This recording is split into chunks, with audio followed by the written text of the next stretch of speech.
Hello students, नमस्कार। मैं doctor Manish sir अपने चैनल में आपका स्वागत करता हूं। आप पढ़ रहे हैं अध्याय 8 अपचयापचय अभिक्रिया के बारे में। आपको पढ़ाया जा रहा है अभ्यास प्रश्न के बारे में। तो आइए देखते हैं अभ्यास प्रश्न का क्वेश्चन नंबर 9। क्वेश्चन नंबर 8 तक आप कंप्लीट कर चुके हैं। क्वेश्चन नंबर 9 देखते हैं। क्वेश्चन नंबर 9 कह रहा है इन अभिक्रियाओं को देखिए। कह है आपका 6CO2 gas plus 6H2O liquid बन रहा है आपका C6H12O6 aqueous plus 6O2 gas. अगला जो दिया है ख आपका है ozone gas plus H2O liquid बन रहा है आपका H2O liquid plus 2O2 gas. बताइए कि इन्हें निम्नलिखित ढंग से लिखना ज़्यादा उचित क्यों है। तो पहला समीकरण जो आप देख रहे हैं यह प्रकाश संश्लेषण का समीकरण है, जिसमें कार्बन डाइऑक्साइड और H2O के मिलने से आपका ग्लूकोज और ऑक्सीजन बन रहा है। अब इसको सही तरीका क्या है लिखने का, उचित ढंग लिखने का तरीका आप देख रहे हैं यहाँ पे दिया गया है क में, जिसमें कार्बन डाइऑक्साइड और जल मिलकर ग्लूकोज बना रहे हैं, उसके साथ में जल और ऑक्सीजन बन रहा है। तो जो आपका प्रश्न दिया है और जो इसका कारण बताया गया है उसमें आप देख रहे हैं कि यहाँ पे H2O का फॉर्मेशन हो रहा है और आपके प्रश्न में H2O का फॉर्मेशन नहीं है। तो आप देख रहे हैं कि प्रकाश संश्लेषण का जो सही समीकरण है वो आपका यहाँ पे नीचे दिया गया है, और इस समीकरण में आप देख रहे हैं ग्लूकोज बन रहा था लेकिन यहाँ पे H2O नहीं दिया गया था। ठीक है, तो इसमें आप ध्यान से देखें, इसको समझा जाए अब डिटेल में।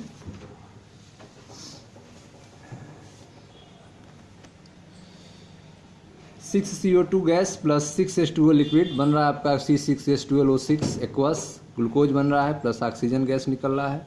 इसका जो सही समीकरण दिया गया है वह दिया गया है आपका कार्बन डाइऑक्साइड H2O 12H2O, ठीक है, 6CO2 plus 12H2O C6H12O6 plus 6H2O plus 6O2। इसमें क्या चेंजिंग हुई, तो आप देख रहे हैं कि इधर जो है उत्पाद के पक्ष में H2O नहीं दिया गया था, तो आपने यहाँ पे 6H2O ऐड किया है। यहाँ पे H2O जो है 6H2O दिया गया था, इसको आपने 12H2O किया है। यह एक सही समीकरण आपको दिया गया है। इसमें आप देख रहे हैं कि कार्बन डाइऑक्साइड का अपचयन जो है वह ग्लूकोज में हो रहा है। कार्बन डाइऑक्साइड का अपचयन ग्लूकोज में हो रहा है। 12H2O अणुओं में 6 ऑक्सीजन परमाणु का ऑक्सीकरण संख्या -2 से 0 हो जा रही है। ठीक है, 12H2O अणु यहाँ आप देख रहे हैं 12H2O है, इससे जो ऑक्सीजन बन रहा है, ठीक है, क्योंकि प्रकाश संश्लेषण में जो ऑक्सीजन रिलीज होता है वह वाटर से ही रिलीज होता है, वाटर के टूटने के कारण ही ऑक्सीजन रिलीज होता है। कार्बन डाइऑक्साइड का जो ऑक्सीजन होता है वह ग्लूकोज में चला जाता है।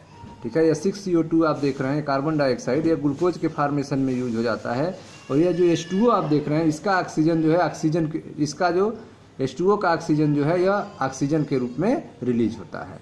तो यहाँ पे आप देख रहे हैं कि इस H2O में ऑक्सीजन की जो ऑक्सीकरण संख्या है वो -2 है, और यहाँ जो ऑक्सीजन निकल रहा है O2 निकल रहा है डाई ऑक्सीजन, यहाँ पे ऑक्सीकरण संख्या 0 है।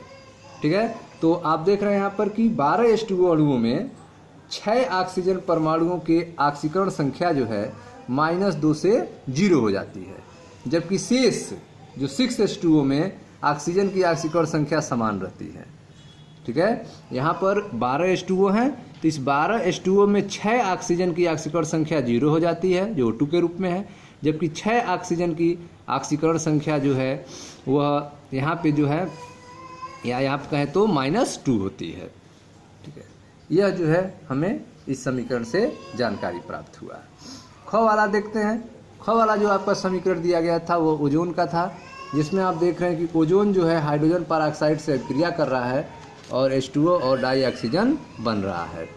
ठीक है, यह आपका ख नंबर का समीकरण है, जिसमें आप देख रहे हैं ओजोन जो गैस फॉर्म में है यह हाइड्रोजन परऑक्साइड लिक्विड से अभिक्रिया करके आपका H2O बन रहा है और डाई ऑक्सीजन गैस बन रहा है। इसका सही समीकरण जो प्रश्न में दिया गया है वह है आपका ozone gas plus dioxygen plus hydrogen peroxide बन रहा है आपका H2O लिक्विड डाई ऑक्सीजन और डाई ऑक्सीजन गैस। ठीक है, यहाँ पर H2O2 जो है हाइड्रोजन परऑक्साइड जो है यह जो है अपचायक का गुण दिखा रहा है। ठीक है, यह जो आपका हाइड्रोजन परऑक्साइड है इसके अपचायक गुण के कारण ओजोन का अपचयन ऑक्सीजन में होता है। ओजोन का अपचयन जो है डाई ऑक्सीजन के रूप में हो रहा है। ठीक है। तो हाइड्रोजन पेरोक्साइड के अपचायक गुण के कारण ओजोन का अपचयन जो है डाई ऑक्सीजन के रूप में होता है। और ठीक है, हाइड्रोजन पेरोक्साइड में एक ऑक्सीजन की ऑक्सीकरण संख्या बढ़ती है। हाइड्रोजन पेरोक्साइड में ऑक्सीजन की ऑक्सीकरण संख्या क्या होती है? बढ़ती है, क्योंकि हाइड्रोजन पेरोक्साइड में ऑक्सीजन की ऑक्सीकरण संख्या क्या होती है? -1 होती है। ठीक है, यहाँ पे जो हाइड्रोजन पेरोक्साइड है इसमें ऑक्सीजन की ऑक्सीकरण संख्या माइनस होती है, -1 होती है, और यहाँ पे जो डाई ऑक्सीजन है इसकी ऑक्सीकरण संख्या 0 होती है। इसका मतलब ऑक्सीकरण संख्या बढ़ रहा है। ठीक है, तो हाइड्रोजन पेरोक्साइड में एक ऑक्सीजन की ऑक्सीकरण संख्या बढ़ती है। ठीक है, हाइड्रोजन पेरोक्साइड जो है अपचायक गुण के कारण ओजोन को, ठीक है, ओजोन का अपचयन डाई ऑक्सीजन में हो जाता है, और हाइड्रोजन पेरोक्साइड में जो है एक ऑक्सीजन जो है की ऑक्सीकरण संख्या बढ़ती है। ठीक है, ओजोन यह आप देख रहे हैं कि टूट रहा है डाई ऑक्सीजन और ऑक्सीजन में। ठीक है, ओजोन जो है टूट रहा है डाई ऑक्सीजन और ऑक्सीजन में। हाइड्रोजन पेरोक्साइड जो है वह ओजोन से अभिक्रिया कर रहा है, जिससे आप देख रहे हैं एक ऑक्सीजन मुक्त हो रहा है। हाइड्रोजन पेरोक्साइड जो है अपचायक गुण के कारण ओजोन का अपचयन कर दे रहा है, जिससे डाई ऑक्सीजन मुक्त हो रहा है। ठीक है, ओजोन का हाइड्रोजन पेरोक्साइड जो है अभिक्रिया कर रहा है ओजोन से, और एक आप ऑक्सीजन देख रहे हैं यहाँ पे मुक्त हो रहा है, H2O + O2 + O2। इसमें से एक ऑक्सीजन जो है जिसका अपचयन हो रहा है, और दूसरे ऑक्सीजन का आप देख रहे हैं कि ऑक्सीकरण संख्या जो है बढ़ रहा है। यहाँ पे -1 है और यहाँ पे 0 हो जा रहा है, अर्थात ऑक्सीकरण संख्या बढ़ रहा है। ठीक है, तो यह था आपका स्पष्टीकरण दोनों समीकरण का, जो आपके क्वेश्चन नंबर 9 में दिया गया था। अब देखते हैं क्वेश्चन नंबर 10 के बारे में। क्वेश्चन नंबर 10 है आपका, सिल्वर फ्लोराइड है AgF2। AgF2 एक अस्थिर यौगिक है। ठीक है, AgF2 जो है एक अस्थिर यौगिक है, अनस्टेबल कंपाउंड है AgF2। यदि यह बन जाए तो यह यौगिक एक अति शक्तिशाली ऑक्सीकारक के रूप में कार्य करता है। क्यों? ठीक है, सिल्वर फ्लोराइड जो है AgF2 एक अनस्टेबल कंपाउंड है, अस्थिर यौगिक है, और यदि यह बन जाए तो यह यौगिक एक अति शक्तिशाली ऑक्सीकारक के रूप में कार्य करता है। क्यों? इसके बारे में आपको बताना है। तो देखें ध्यान से, सिल्वर फ्लोराइड जो है AgF2 में सिल्वर की जो ऑक्सीकरण संख्या है, ऑक्सीकरण अवस्था है, वह क्या है? +2 है। ठीक है, फ्लोरीन की ऑक्सीकरण संख्या -1 होती है, यहाँ पे 2 फ्लोरीन है। ठीक है, इसलिए यहाँ पे सिल्वर की ऑक्सीकरण संख्या +2 हो जाएगी। तो सिल्वर Ag की ऑक्सीकरण संख्या जो है, ऑक्सीकरण अवस्था जो है AgF2 में वह +2 होती है, जो सिल्वर की अत्यधिक अस्थायी अवस्था है। सिल्वर की ऑक्सीकरण संख्या +2 होना सिल्वर की अत्यधिक अस्थायी अवस्था है, इसलिए जो है यह एक इलेक्ट्रॉन ग्रहण करने के बाद शीघ्रता से अपचयित होकर अस्थायी ऑक्सीकरण अवस्था +1 प्राप्त कर लेता है। तो आप देख रहे हैं सिल्वर जो है यह जो अत्यधिक अस्थायी अवस्था इसकी +2 ऑक्सीकरण अवस्था के रूप में है, तो यह जो है एक इलेक्ट्रॉन को ग्रहण कर लेता है, एक इलेक्ट्रॉन को एक्सेप्ट करके यह Ag+ के रूप में, ठीक है, अस्थायी ऑक्सीकरण अवस्था +1 में बदल जाता है। जब Ag2+ के रूप में है तब इसकी ऑक्सीकरण अवस्था +2 है और यह एक अस्थायी अवस्था है। जब यह एक इलेक्ट्रॉन को एक्सेप्ट कर लेता है तो Ag+ के रूप में हो जाता है। इस समय इसकी ऑक्सीकरण अवस्था +1 हो जाती है और यह एक अस्थायी अवस्था है। ठीक है, इसीलिए जो है सिल्वर फ्लोराइड AgF2 यदि प्राप्त हो जाए तो यह एक अत्यंत प्रबल ऑक्सीकारक के रूप में व्यवहार करेगा, क्योंकि यह तुरंत जो है AgF2 जो है Ag2+ के रूप में होगा, तुरंत जो है इलेक्ट्रॉन को एक्सेप्ट करके यह Ag+ में बदलेगा, अर्थात यह एक प्रबल ऑक्सीकारक की भांति व्यवहार करेगा। ठीक है, तो इस तरह से आपने देखा कि AgF2 में Ag की ऑक्सीकरण अवस्था +2 होती है, जो Ag की अत्यधिक अस्थायी अवस्था है, इसलिए यह एक इलेक्ट्रॉन ग्रहण करने के बाद शीघ्रता से अपचयित होकर अस्थायी ऑक्सीकरण अवस्था +1 प्राप्त कर लेता है। ठीक है, तो Ag2+ जो है शीघ्रता से इलेक्ट्रॉन को एक्सेप्ट करके Ag+ में बदल जाता है। Ag2+ की अवस्था में ऑक्सीकरण नंबर जो है +2 होता है, जो कि अस्थायी है। और जब ये एक इलेक्ट्रॉन को एक्सेप्ट करता है उस कंडीशन में ऑक्सीकरण अवस्था +1 होती है जो कि अस्थायी है। ठीक है, इसी कारण जो है AgF2 यदि प्राप्त हो जाए तो यह एक अत्यंत प्रबल ऑक्सीकारक की भांति व्यवहार करता है। ठीक है स्टूडेंट्स, अब देखते हैं अगला question, question number 11। Question number 11 कह रहा है जब भी एक ऑक्सीकारक तथा अपचायक के बीच अभिक्रिया संपन्न होती है, ठीक है, जब भी ऑक्सीकारक तथा अपचायक के बीच में अभिक्रिया संपन्न की जाती है तब अपचायक के आधिक्य में निम्नतर ऑक्सीकरण अवस्था का यौगिक, ठीक है, अपचायक के आधिक्य में निम्नतर ऑक्सीकरण अवस्था का यौगिक तथा ऑक्सीकारक के आधिक्य में उच्चतर ऑक्सीकरण अवस्था का यौगिक बनता है। इस वक्तव्य का औचित्य 3 उदाहरण देकर समझाइए।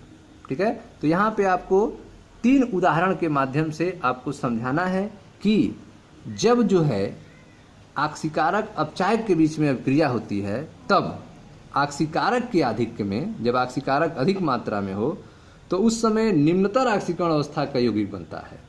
जब अपचायक का आधिक्य है उस समय निम्नतम ऑक्सीकरण अवस्था का यौगिक बनता है, और जब ऑक्सीकारक का आधिक्य है उस समय उच्चतम ऑक्सीकरण अवस्था का यौगिक बनता है। इसको आपको उदाहरण के माध्यम से समझाना है, 3 उदाहरण देना है। तो देखते हैं क्वेश्चन नंबर 11 का पहला हम लेते हैं उदाहरण कार्बन मोनोऑक्साइड बनने का। ठीक है, तो कार्बन जो है वह डाई ऑक्सीजन से अभिक्रिया करके कार्बन मोनोऑक्साइड बनाता है। समीकरण नंबर 1 यहाँ पे आप देख रहे हैं, यह जो है आपका रिड्यूसिंग एजेंट है। ठीक है, यह आपका रिड्यूसिंग एजेंट है, अपचायक के रूप में है, यह अपचायक है कार्बन यहाँ पे, और यह आपका ऑक्सीडाइजिंग एजेंट है डाई ऑक्सीजन, ठीक है, जो कि ऑक्सीकारक है। यहाँ पे यह जो कार्बन है वह एक्सेस अमाउंट में है, आधिक्य में है, अर्थात अपचायक की अधिक मात्रा है, अपचायक की अधिक मात्रा है और ऑक्सीकारक की मात्रा कम है। कार्बन मोनोऑक्साइड कंपाउंड बन रहा है। ठीक है, तो इस कंपाउंड में जो है ऑक्सीकरण अवस्था जो है वह +2 है। ऑक्सीकरण अवस्था यहाँ पे आप देख रहे हैं कि +2 है, कंपाउंड में लोअर ऑक्सीडेशन अवस्था है। अब फिर देखते हैं, यह आपका कार्बन है, यह डाई ऑक्सीजन से क्रिया करके कार्बन डाइऑक्साइड बनाता है, कार्बन डाइऑक्साइड बनाता है। इस कंडीशन में हम देखें तो यहाँ पे कार्बन की ऑक्सीकरण संख्या +4 है। ठीक है, यह जो ऑक्सीकरण संख्या है यह कार्बन का है +4, ऑक्सीकरण संख्या कार्बन का +2। ठीक है, यह +2 है आपका। तो इस समीकरण में आप देख रहे हैं जब अपचायक अर्थात रिड्यूसिंग एजेंट अपचायक जो है कार्बन है वह अधिक मात्रा में है, उस समय कार्बन की ऑक्सीकरण संख्या +2 है, और जब जो है यह आपका कार्बन किस रूप में है, रिड्यूसिंग एजेंट के रूप में है।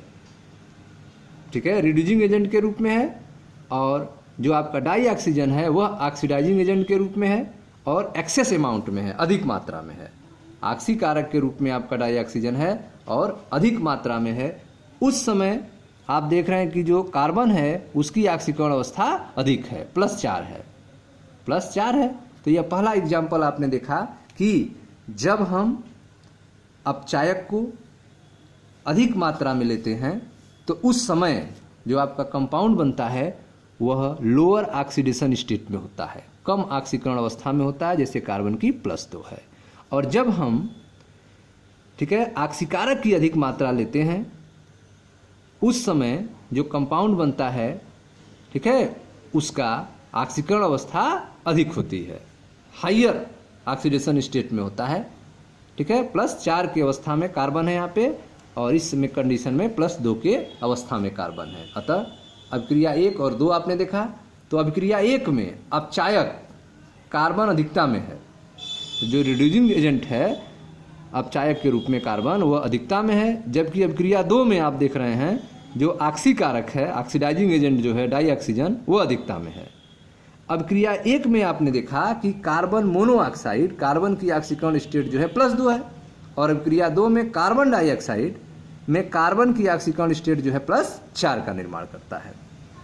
ठीक है, तो इस तरह से आपने देखा कि जब रिड्यूसिंग एजेंट अर्थात अपचायक अधिक मात्रा में होगा उस समय जो कंपाउंड बनेगा उसकी ऑक्सीकरण अवस्था कार्बन की जो होगी वह कम होगी, और जब ऑक्सीकारक का अमाउंट अधिक होगा उस समय जो कंपाउंड बनेगा उसमें कार्बन की ऑक्सीकरण संख्या अधिक होगी।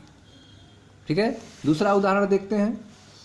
दूसरा उदाहरण है, आपका देख रहे हैं यहाँ पे सोडियम और ऑक्सीजन की क्रिया हो रही है जिससे आपका सोडियम ऑक्साइड बन रहा है। ठीक है, अब यहाँ पे सोडियम जो है यहाँ पे अपचायक है, रिड्यूसिंग एजेंट है, और यह एक्सेस अमाउंट में है, ज़्यादा मात्रा में है। डाई ऑक्सीजन ऑक्सीडाइजिंग एजेंट है, कम मात्रा में है। आपका कंपाउंड बन रहा है सोडियम, ठीक है, ऑक्साइड Na2O, सोडियम ऑक्साइड बन रहा है। अब यहाँ पे जो ऑक्सीकरण अवस्था है यहाँ पे -2 है। ऑक्सीकरण अवस्था जो है इसकी -2 है, लोअर ऑक्सीडेशन स्टेज में है आपका।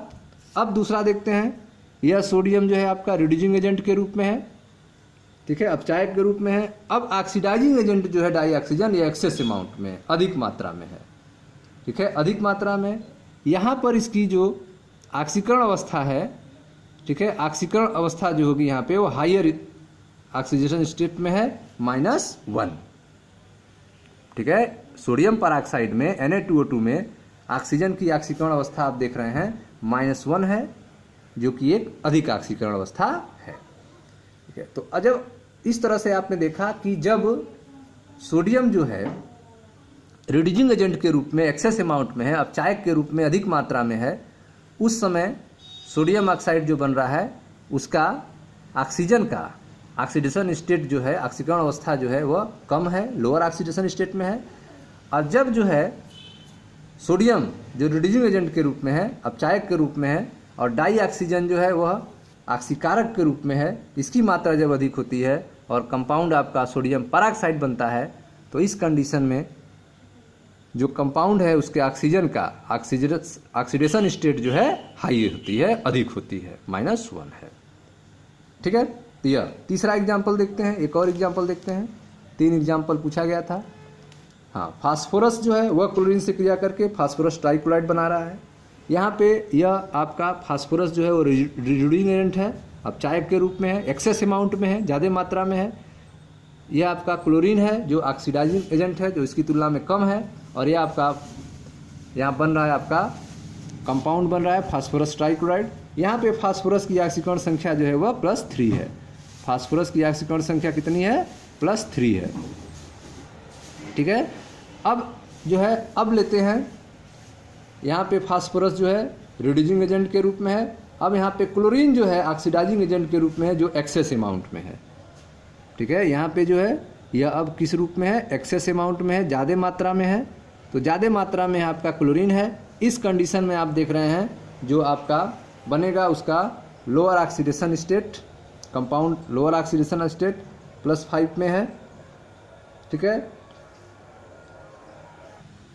तो इसमें आप देख रहे हैं कि फास्फोरस जो है अपचायक के रूप में है, क्लोरीन जो है ऑक्सीकारक के रूप में है, जो एक्सेस अमाउंट में है, अधिक मात्रा में है क्लोरीन। अब यहाँ पे जो PCl5 बन रहा है, यहाँ पे फास्फोरस की ऑक्सीकरण संख्या +5 है, अर्थात इसमें फास्फोरस जो है हायर ऑक्सीडेशन स्टेट में है।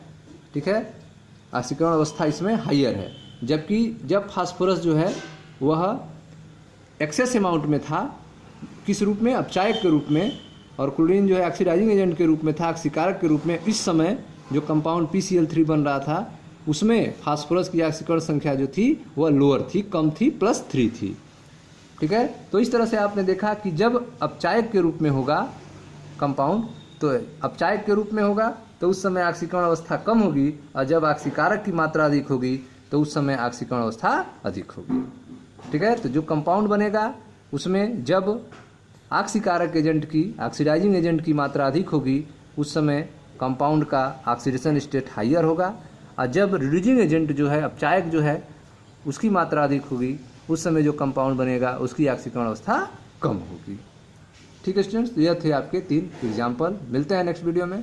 मैं डॉक्टर मनीष सर अपने चैनल में आपका स्वागत करता हूँ। वीडियो को लाइक करें, शेयर करें, चैनल को सब्सक्राइब करें। धन्यवाद दोस्तों।